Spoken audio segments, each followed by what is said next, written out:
My name is Austin Lear. I'm a general surgeon in the Kansas City area employed by HCA. I have been asked to share my technique for intraoperative cholangiogram during a robotic cholecystectomy.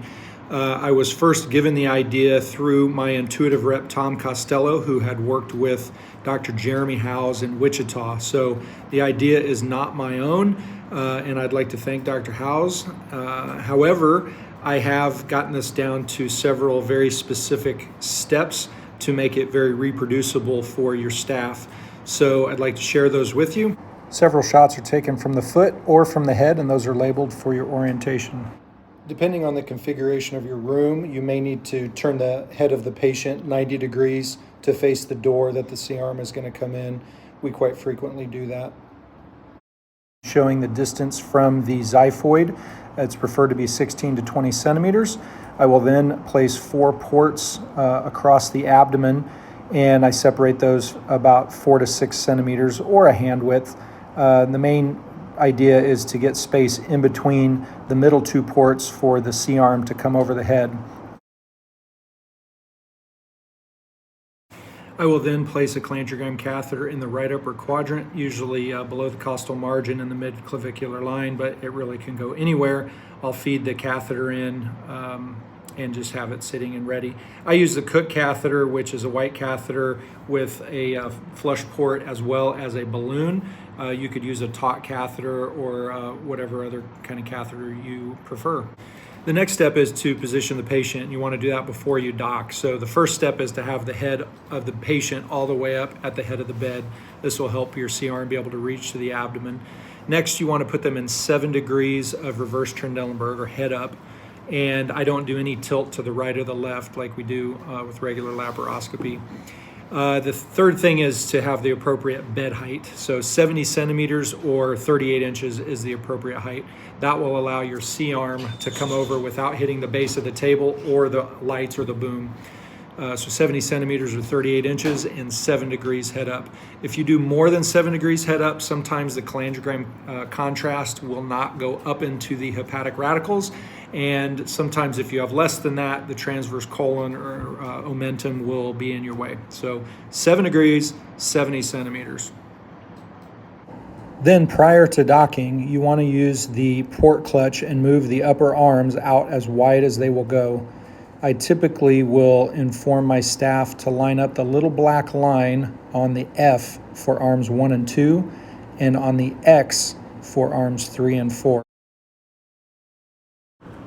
Then you dock the robot with the camera in 2, fenestrated bipolar in 1, scissors in 3, and ProGrasp in 4, and a 30-degree head down is the preferred view. Here's what it should look like from the cephalic view, and here is what it looks like from the foot. Pay close attention to the size of your C-arm. Ours measures about 36 inches from the center of the C to the center of the lamp. Smaller versions won't work on adults. I'll work with 2 right hands and come in with the ProGrasp and grab the fundus and lift it up, and then use the fenestrated bipolar to grab the infundibulum at Hartman's pouch and pull it inferiorly into the patient's right. I can then use the scissors or a hook to do dissection. I also employ IC Green, and I have the pre-op team give the patient 2.5 milligrams of IC Green about an hour before surgery. This will help you outline your ductal structures before you even start your dissection. Then you dissect as normal, obtaining your critical view.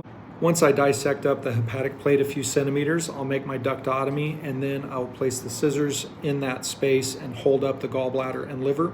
I'll then take my ProGrasp from the fundus and come underneath my scissors and use it to pass the catheter into the duct. Next, I move my ProGrasp over toward the left lobe of the liver, but I point it toward the cystic duct. So this gives a target for the C-arm operator. I then have my assistant push very hard with full strength Omnipaque in a 30 cc syringe, and this will help you get filling into the hepatic radicals and down into the duodenum.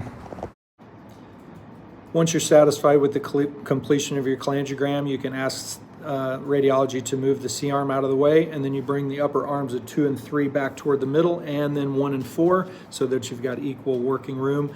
You can place your clips and take the gallbladder off the bed and remove it as you normally do. That's all there is to it.